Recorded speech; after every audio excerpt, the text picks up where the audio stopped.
Hello, everybody, and welcome to this demonstration and presentation about the JQ function, which has been added, so it's available in EMQX's Rule Engine language. So first, a few words about what you can do with the EMQX's Rule Engine. So you can transform messages, and the message payload is usually encoded as JSON data. So that's what the Rule Engine's transformation capability is focused on. And you can route messages to new topics. The destination topic may depend on what data is in the message. You can route messages to bridges, which means other systems such as Kafka, for example. And you can divide messages, so you can transform large messages into several smaller messages that are sent to different message topics. And this is illustrated by this illustration from the EMQX's documentation. And here you see in the heart of the EMQX message broker, you have the rule engine and the message routing. And the rule engine can decide how messages are routed and also transform messages. And you specify rules partly with this SQL-based language that you can see here. I will talk more about this later. And you can use data from the payload. And you can also use metadata with a message. So to make this more clear, here is rule engine SQL program for the a rule engine role. And here in this select part, we decide which fields we want in the payload. So this will be, the payload will be a JSON object containing, in this case, a location field, which will be the topic, the message topic the message was sent to, but with uppercase. And then we also have a field that will be called temperature, and that we get from the field X in the payload metadata, which, as I mentioned, should be JSON encoded for this to work. And then there is also another kind of statement that you can use in this rule engine language, which is called for each, and that you can use if you in the data you have a JSON array and you want to do something with all items from this array. So in this case, we take the sensors field from the payload, which is a JSON array, and we do something with each element of this array, and then every item that is outputted from this statement can be sent to a different topic, for example, or in a separate message. So let's now start to talk about how JQ fits in here. So this is how JQ is described on JQ's own website. JQ is like SED for JSON data. You can use it to slice and filter and map and transform structured data with the same ease that SED, AWK, grep, and friends let you play with text. So as you understand from this description, JQ is very focused on the transforming JSON encoded data. And as we often work with JSON data in the payload of messages, this fits very good for the rule engine. So that's why we decided to introduce a function to do transformation with JQ to the rule engine. So now I'll talk a little bit about what JQ is. So it was not mentioned in this description that the JQ is actually a full-fledged programming language, and it's not similar to any mainstream programming language that I know of. In that it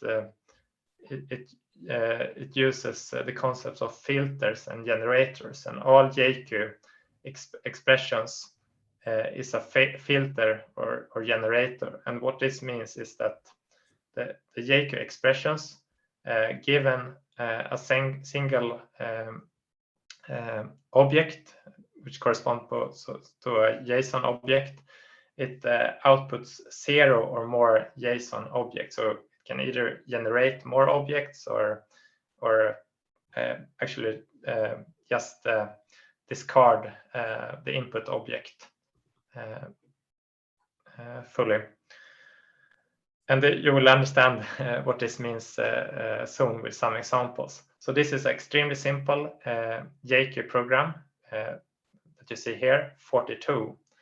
And this is a filter that just ignores the input and outputs 42. So with this I illustrated everything in JQ is or generators or filters.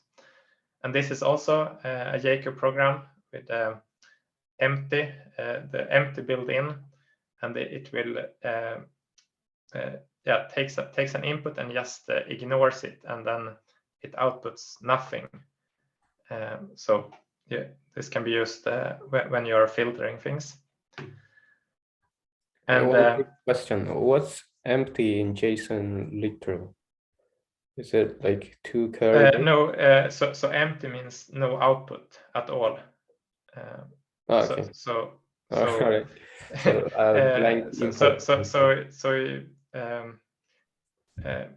Everything in JQ like takes one object, but it also can take like a stream of object, but it gets it handles one object from this stream at a time.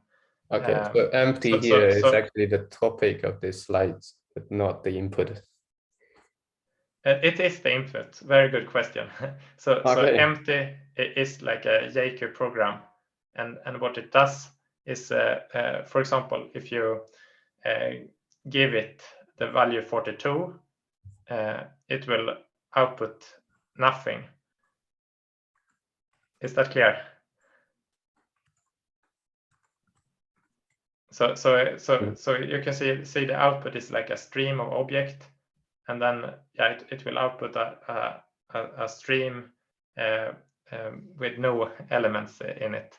I mean, what's the JSON literal for empty? Is it a pair of single quotes, or a pair of quotes without anything in between, or? No, there is no JSON literal for empty. Okay. I mean, you in JSON you can encode empty strings and empty list, empty objects, but this is not the same as the JQ built-in empty. So there is nothing corresponding. It simply is nothing. All right. I see. Yeah. And I mean, I illustrate this with output, so that you have nothing here in the output. Yeah, I mean, I understand this is confusing, but I think it will be more clear with some examples. Yeah. So here is a more complex thing. So we have two operators here. So comma is also an operator in JQ, and what this does, it will generate the result of the expression to the left, and also the expression, the result of the expression to the right.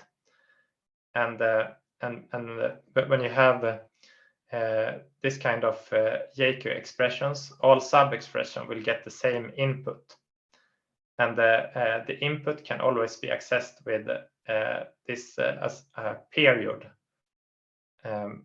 So in here we will first generate the things to the left, which is 42. So we output 42, and then we will output the things to the right of the comma, which is 42, and the multiplication operator with 42 and period.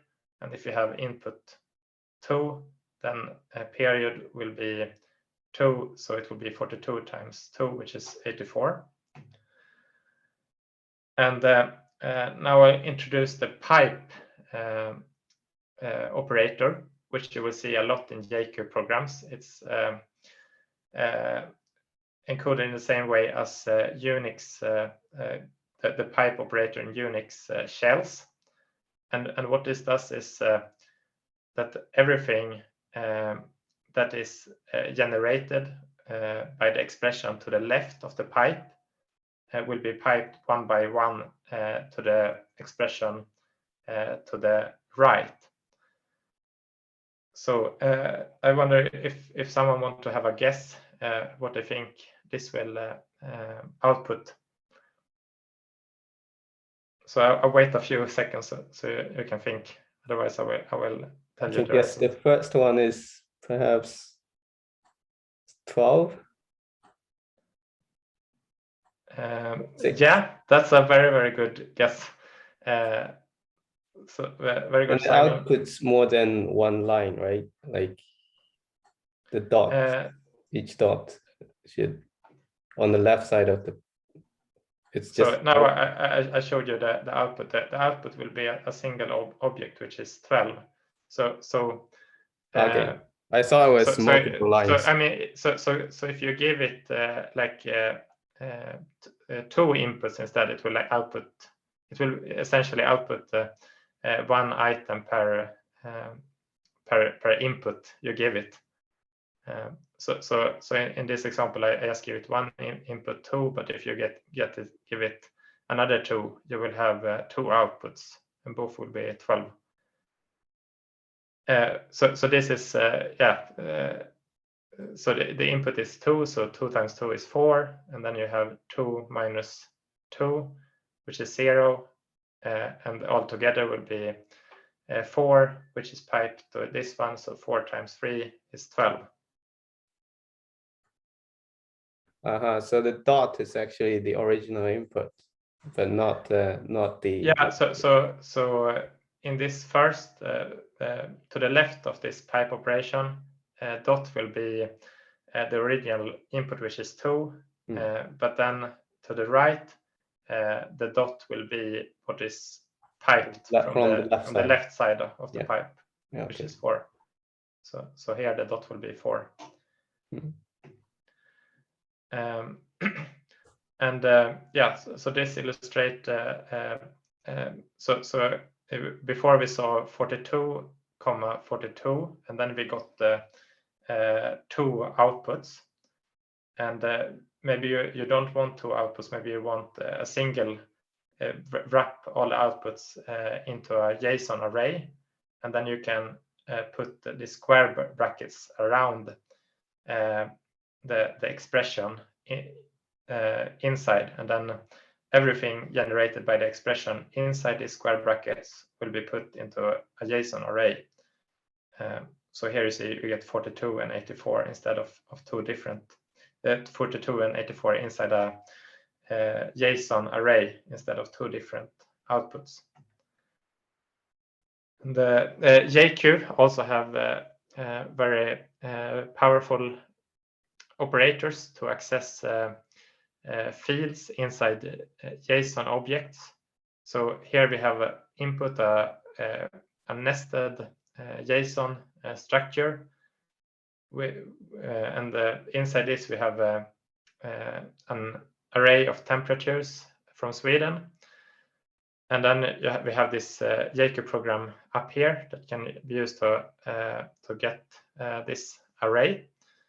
And you can use this dot notation followed by an alphanumeric identifier to access fields inside JSON object if the field name is alphanumeric.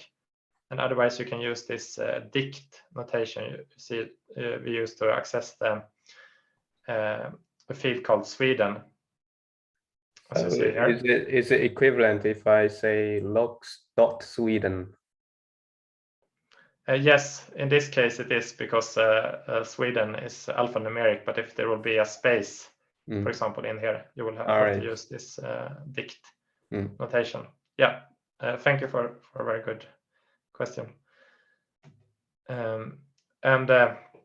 Yeah, so here we have the same as before, but we also introduce this pipe, because we only want the temperatures above 0.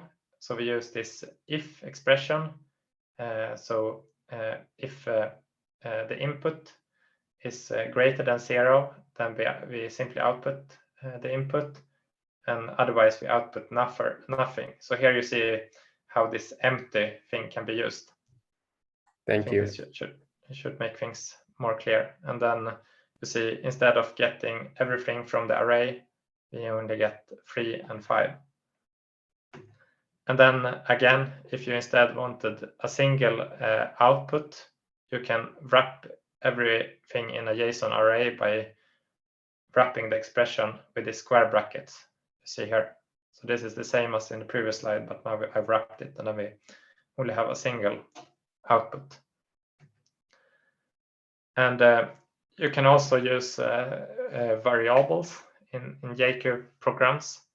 So here I save the location field of the input into the location variables. Variables need to have this $sign in front of them. And then I have an expression here where I calculate the average of all the temperatures.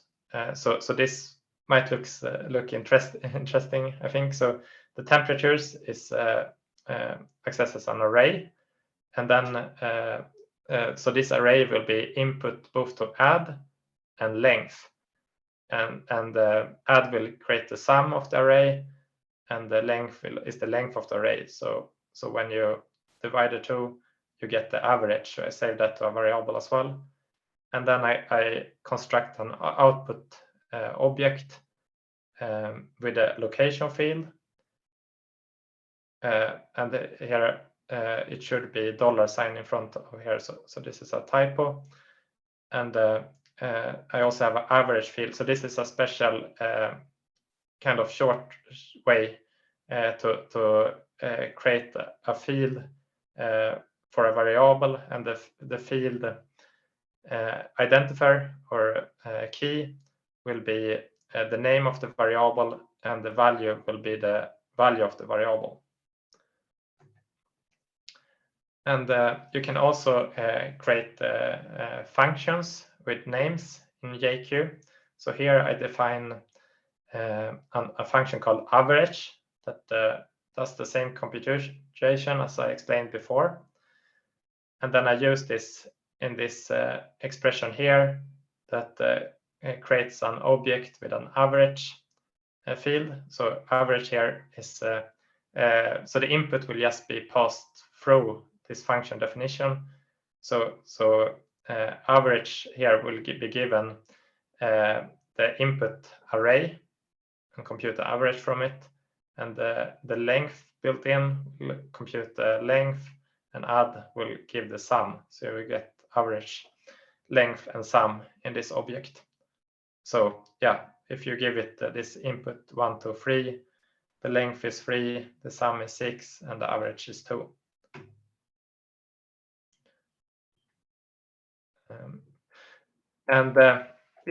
This illustrates that you can create use recursion in JQ as well.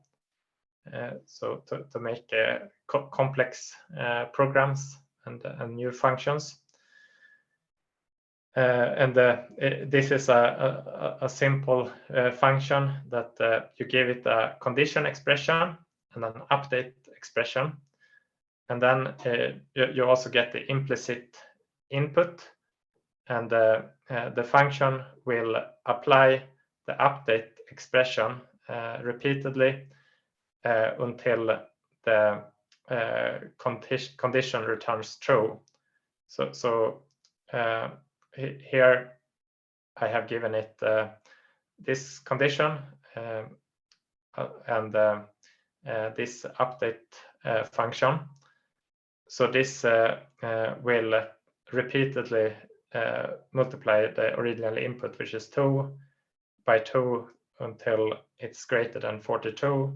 So this will happen when it's 64. So the output of this program will be 64. So you see that the definition of the while function begins here and ends here, and then we have this expression that uses the while function. And yeah, I've only went through like the essential parts of JQ. There is much more to learn about JQ. There are many more operators to do things.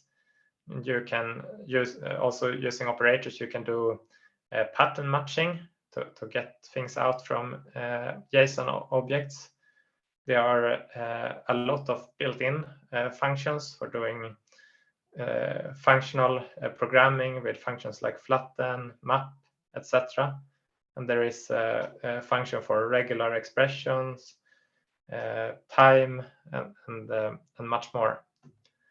And now it's time for a demo. So we will see how JQ is used inside EMQX. So here we have the EMQX message broker's administration interface, which is web-based, and I've created under this in this rule engine section, you can create IoT rules, and I've created a few rules to illustrate how JQ can be used. But first, let's just look at a simple rule that doesn't use JQ at all.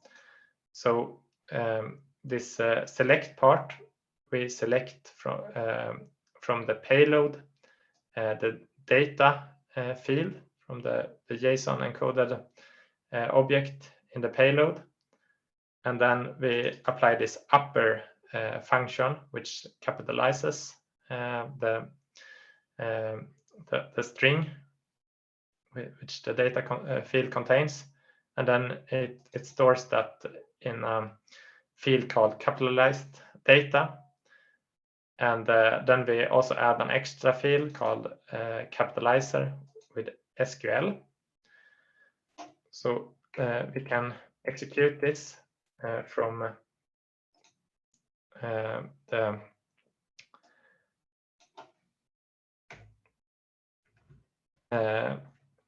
EMQ's EMQTT visual client, which is called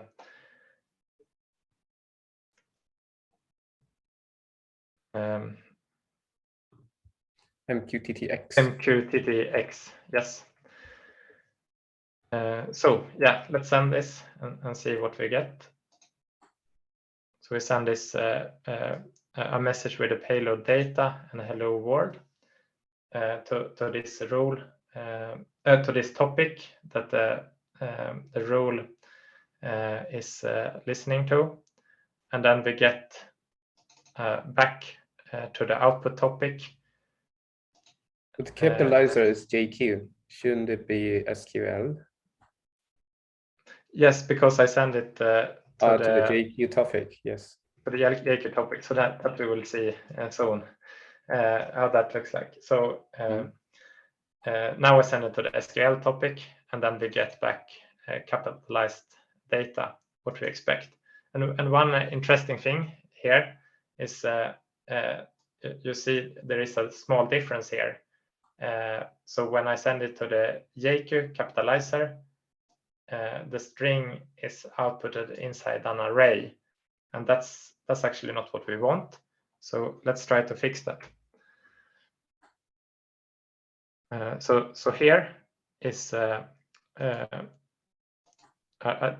rule that uses JQ. So let's talk about the JQ function that have just been added to this SQL like language. So you can use it in this kind of queries. So the function is called JQ, and it takes 2 parameters. One is the JQ program itself, and one is the payload. And it outputs an array of all the outputs from the JQ program, because as you saw in the examples earlier, JQ programs can have 0 or more outputs, so that's why it outputs an array. But in this case, we will only get a single output, so we can fix that by using the first function. The JQ program itself is very simple. It uses this dots syntax to get the data field from the input, which is the payload, and then it pipes this to the ASCII uppercase built-in function. So now it should give the same result as SQL rule.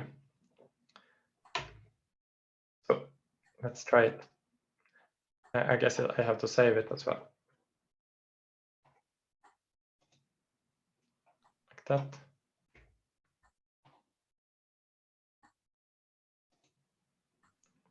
Yes, it works. So now we have capitalized JQ, and we get exactly the same output as we got from the pure SQL.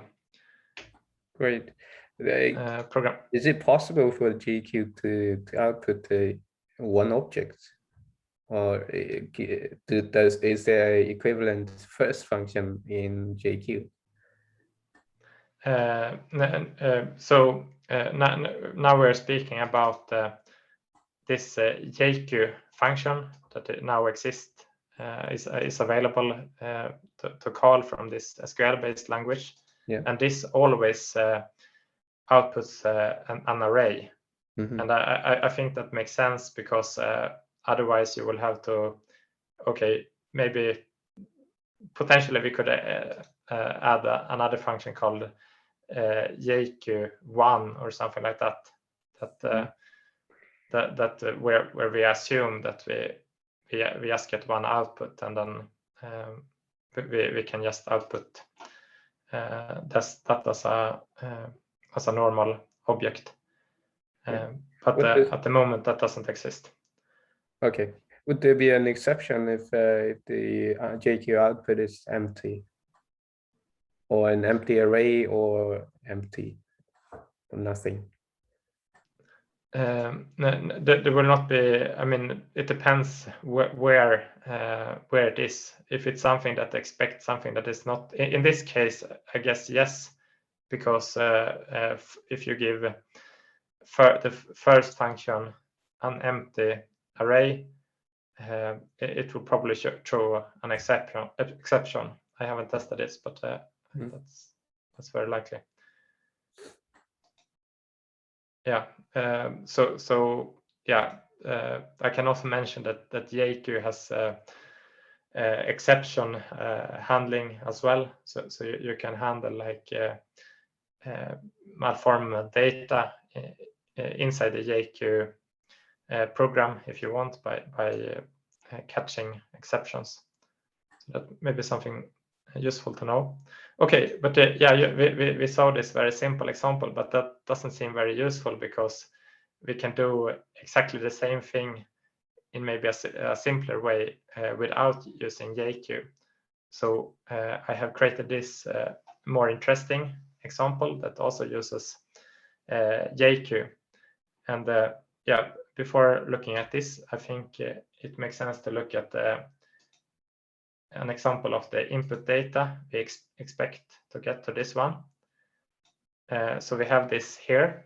So we expect to get a JSON object as payload with a date field and then a sensors field, which contains an array that represents sensors with a name and a data field, which is also an array. And the way we would like to process this is that we would like to get one output message for every sensor in this array. And we will also want to have the date in this output messages. And the data from these sensors, it can have some outliers. As you see here, like 2000 and minus 100 seems to be an outlier. So what we also want to do is we want to remove the smallest item or the largest. But sensors can also have very few items, like this C sensor, it just gets a single. And of course, then we don't want to remove anything, because then we will not get any data at all. So let's see how we can do this with a JQ query. So first, I have defined two functions, rem first and rem last. And rem first removes the first item from the array, but only if its length, the input array length is greater than 2. And otherwise, it just gives out the input as output. And rem last is similar, but it removes the last item if the length of the array is large enough. And then I store the date field into a variable here. And then I use this empty square bracket operators to output one output for each item in this sensors array. So it will be so you get one output for all of the sensors essentially, and that will be passed to this expression here. And we take the data field, which is an array, and then pass it to the sort function. So we get a sorted array instead. And then we remove the first, which now should be the smallest. And then we remove the last, which now should be the largest from the array. And then finally, we calculate the average of the resulting array and save this as the average variable. And then we construct an object with an average field and a date field. So let's run this. And then we should send it to a different object.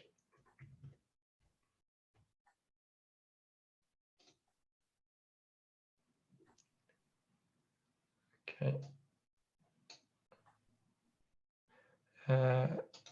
Complex rule. Okay. Yes, I pressed many times, but yeah, it worked. So it was just a bit slow in the beginning, it seems. So let's send it again so the result will be more clear. So yeah, it seems like I have entered this rule twice, unfortunately. But yeah, we can. This should be the result just from this one we looked at now. So we get the average free from this this sensors that contains more than one field, which seems to be right. So the average of 2, 3, and 4, and this, because the 2000 minus 100 is removed, so it will be the same there. And then here we will just get 7 as average. So this seems to work. And yeah, so to summarize, the JQ function, when it increases the powerfulness of the rules you can create. You can do more things. So you can use recursion and do arbitrary computations with JQ. But with great power also comes great responsibility, because you can create JQ programs that runs forever without returning anything at all, and that will be pretty bad. So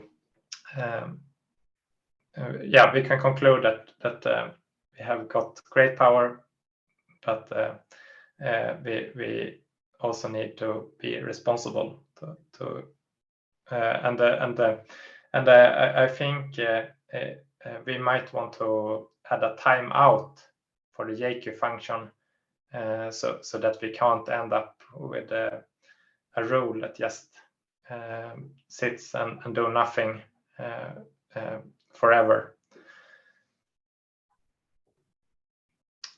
Yes, that was the end of this presentation and demo, and now it's time for questions.